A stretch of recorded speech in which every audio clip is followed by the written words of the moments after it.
Good evening. Today is October 12th, 2025, and I'm going to talk about a sensitive and political topic, parental alienation.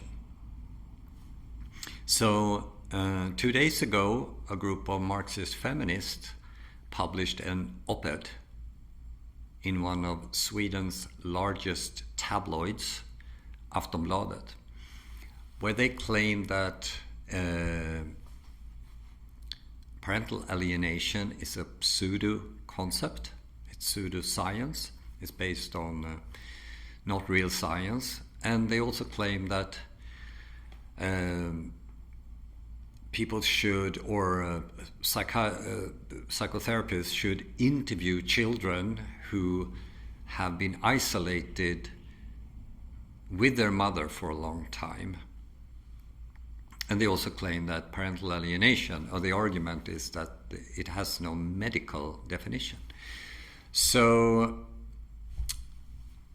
they have campaigning for this for a very long time. It goes way back. But last year they wrote a couple of op-eds where they pushed this agenda, and editors-in-chiefs were happy to spread their wisdom. I'm one of the people who criticize them, and I'm also one of the people who have to meet their verbal anger, because they call me all sorts of things. And despite the fact that I am an expert in psychology, because I'm a researcher by training, and that I have investigated things like domestic violence and parental alienation for a very long time. I think we started 25 years ago. They say that I'm basically a stupid idiot who read the studies like the devil and don't understand statistics. I think it's very polemic. It's a very aggressive way. I mean, sure. I mean, everyone can be wrong, but to frame it in that way may not be the most productive way, I think. So anyway, from my viewpoint, parental alienation is a validated, scientifically validated concept or phenomena which should be understood within the concept of domestic violence. And on my science blog, I write about this, and I also provide links, hyperlinks, to the original references, so you can scrutinize the stuff I publish, and you can give your comments. Very few people do, actually. So what is parental alienation and what is domestic violence, and why do I think it should be placed within the concept of domestic violence? Well, if we start with domestic violence, this was investigated, I think it started somewhere in the 1970s, and a sociologist called Murray Strauss developed an instrument to assess domestic violence called conflict tactics scale. And long story short, studies conducted which used conflict tactics scales or similar show the following results when it comes to physical, lethal, and psychological domestic violence. So, physical domestic violence, now hold your hat, more than 50% of the incidences and injuries are caused by women. So if there's a case of physical domestic violence, the most likely perpetrator is a woman. Then we have lethal domestic violence, and here where the Marxist feminist movement, they choose to take male victims related to female victims and conclude that it's 4 times more riskful, pardon my English, for women. So women is 4 times as likely to suffer from lethal domestic violence. Is that true? Well, it's not really, because when you calculate probabilities, you should take number of cases divided by population size. So every year, 7 children are murdered by their parents, typically the mother or the mother's new boyfriend, and the older kids by the father. But it's 7 kids. All victims or cases are equally tragic. 4 men and 16 women. So what you do, you take 7 divided by 2 million kids in Sweden, 4 men divided by 2.8 million men in Sweden, and 16 divided by 2.8 million women in Sweden.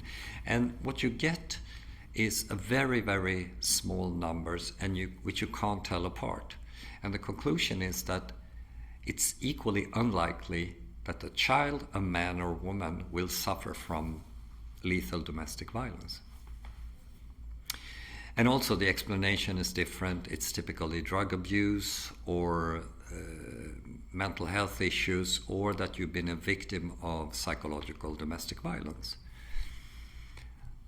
Now, psychological domestic violence, which is also known as relational aggressiveness, is typically female.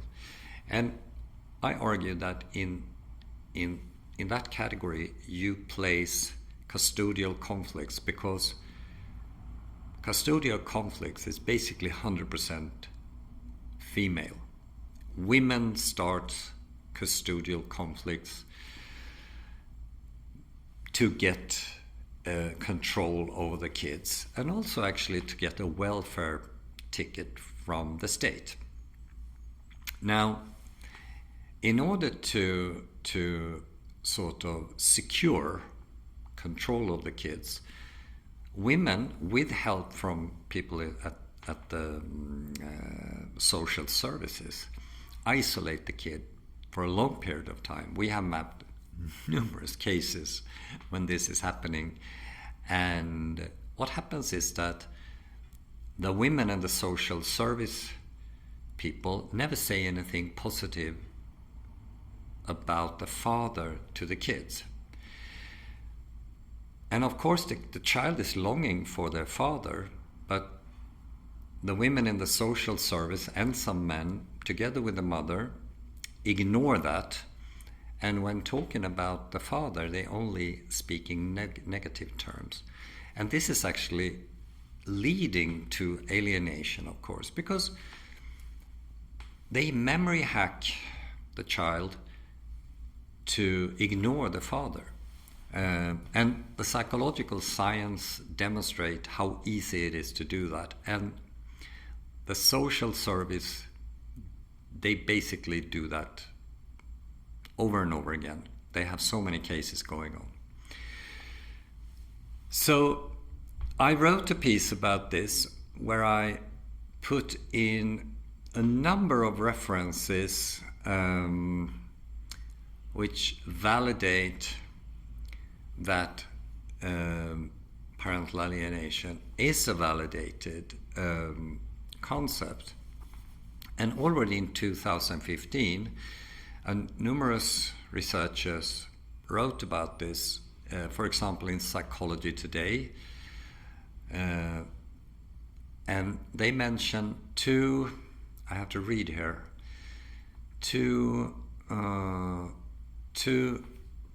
diagnosis categories which already for parental alienation, which is already in the DSM catalog.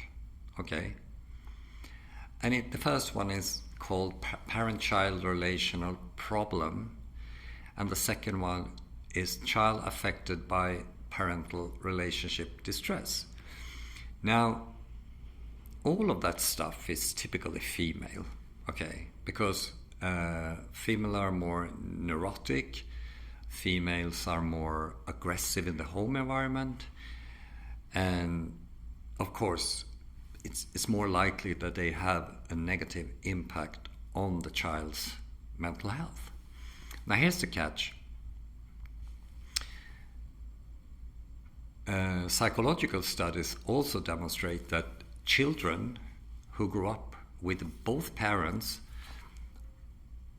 or the father have better executive functioning compared to kids who grow up with the mother. And in 2010, I met with the father of child psychiatry, Sir Michael Rutter, and we talked about this because it was a conference about antisocial behavior. And Dr. Rutter said to me, "You are right on the money, but it's a hot political potato." And the hot political potato is that politicians fear the Marxist feminist movement and shower them in millions of Swedish money. It's not euros, but Swedish money, to run their operation and so-called shelters around the country. They have them in Finland as well. And in Finland, they had a case where the social service isolated a 12-year-old with their mother for the purpose of alienate the child from the father.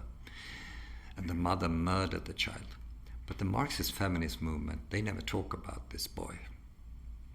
Shouldn't we? So I hope we can keep discussing this, and I love to arrange a conference where all these angry women join and have a normal conversation with me. See you next time.